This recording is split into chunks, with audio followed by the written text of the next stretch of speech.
much for coming. I know it was laborious for most of you, and for some of you it was probably just downright exercise of pain to get here. But I'm glad you all came because you're the people that mean the most to Dave and Marquette.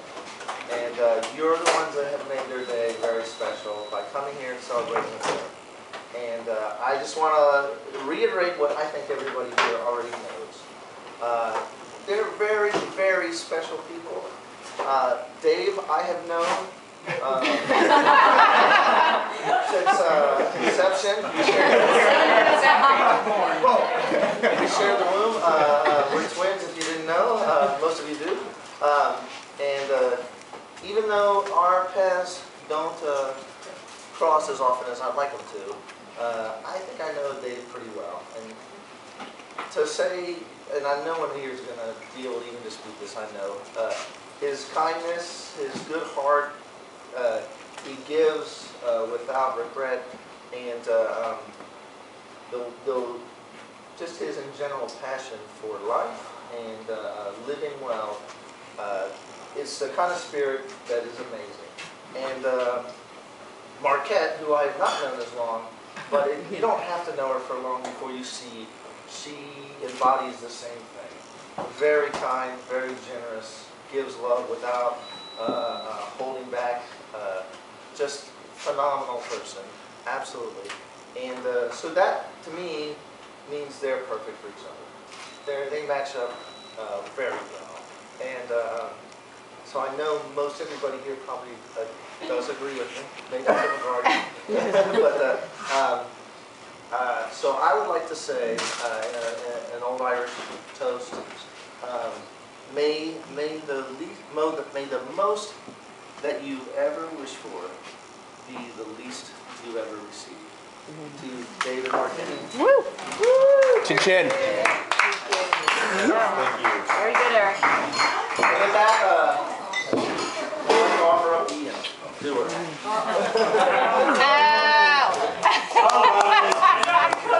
Eric. I too was out on the beach early this morning, traveling, and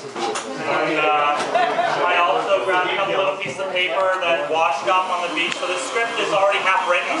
Someone wrote it last week and it floated up in a bottle, so we're really good with that. But, I collected a few shells, maybe we can compare them tomorrow. I got some good ones. So, when Dave, and I'm going to call him Big Wave, because I really I have a hard time actually. I had to look up his email address the other day, and it took me like 3 minutes to realize it was actually David in his email. So, but when Big Wave emailed me to invite me to his wedding, and then asked me to be a groomsman, I immediately thought three things. And first of all, I really had to read the email twice again, because I was like, did it really come from Big Wave? But I thought, first of all, this is an awesome shirt. Thank you.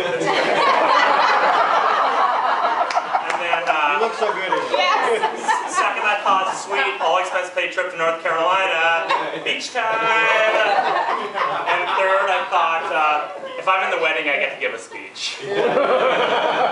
So typically, and I've been to a few weddings. I've been in a few myself, and had a couple that I was on the receiving end of. And typically, it kind of goes like this: someone from the bride's family gets up and says something heartfelt and cries a little bit and welcomes Dave to the family and is really nice about it. And then someone from the groom's family, best man or brother or sister, someone gets up and sort of says, "Wow, I can't believe this really happened.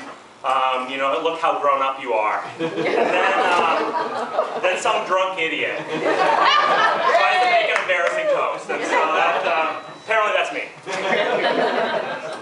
I've known Dave a long time, and we actually survived 2 different bike touring companies together, although he's still stuck with one, although we'll see where that goes. And we had some amazing adventures. We took a slow boat to Komodo. We went to Australia one time to do an Ironman, but spent the first 2 weeks we were there looking for kangaroos and didn't do any training. So we really didn't have the result we expected. We went to Brazil, we toured around France, and so needless to say, we covered a lot of the world on 2 wheels. But as a famous liar once said, it's not about the bike.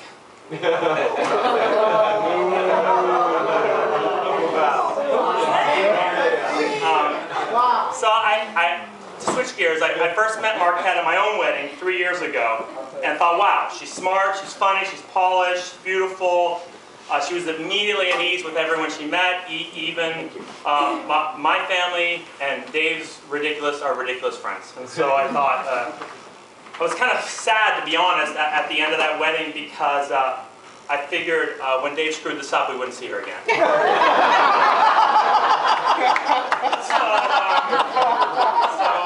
Thank God she stuck it out. She either has really thick skin or was lucky enough to get a schedule that didn't actually conflict with Dave, so they didn't see each other a lot. But so 3 years later, I'm pleased to be here. I told Dave I wouldn't tell any really embarrassing stories. If you look at it's lucky because, again, whoever wrote this beforehand, I had to cross off a lot of things. But I do have one memory of Dave that I'd like to share that I feel like sums him up completely. And this was maybe 10, 12 years ago. I went on vacation to Costa Rica. And I was traveling a lot, as Dave was at the time, and I didn't bother telling him I was going to Costa Rica. In fact, I lost my passport the week before, and so I went up to the airport in Toronto with a little backpack with my camera, 2 lenses, a fleece, and a magazine. So I was like, I'm not getting on the plane, but in case I do, I definitely want to have my camera. So I get up to the counter, and I sort of try to squeeze my way in with an expired passport, thinking they won't notice. They're like, oh, sir, your passport's expired. I was like, oh, yeah, really? They go, oh, that's no problem. Do you have a driver's license that's valid? Cool, you can fly in. So I flew down to Costa Rica. So I get to Costa Rica, and I called Dave, who didn't know I was coming, who was working in Costa Rica at the time, and I'd gotten the number of the house because he worked for Backroads that he was staying in, and I go, hey, is Dave there? And he goes, yeah, it's Dave. Dave, it's Ian. He goes, oh, what's up? I said, oh, I'm in San Jose. I just landed, but I don't have any luggage, I don't have any clothes. And Dave didn't say why, or why didn't you call me ahead of time, or like, could you give me some advance notice? He said, oh, here's the address of where I am, come on over. So I hop in a cab, I go over, Dave's got a couple beers, a plan for us to go have lunch. He's going to tell me everything he knows about Costa Rica in 2 hours, and then he takes me to a surf shop. He goes, I figured if you didn't have any clothes, you'd probably buy everything you need at this surf shop. So we spent the afternoon together. I felt like I understood Costa Rica. And he's like, maybe you could give me a little bit more advance notice next time you come to town. But like, there was he was not fazed in the least. So like, I was calling him from downtown San Jose, Costa Rica. When he's in Costa Rica, that like, it was just like sort of an everyday occurrence for him. That someone he knows who he thought had a job in Toronto happened to show up on his doorstep in Costa Rica with no clothes and a camera and 3 lenses. So I'll say, I think I probably lost my spot here, but I'll say to Marquette that this is what you're getting from Dave. Like, you know, he doesn't always have a plan, but he can make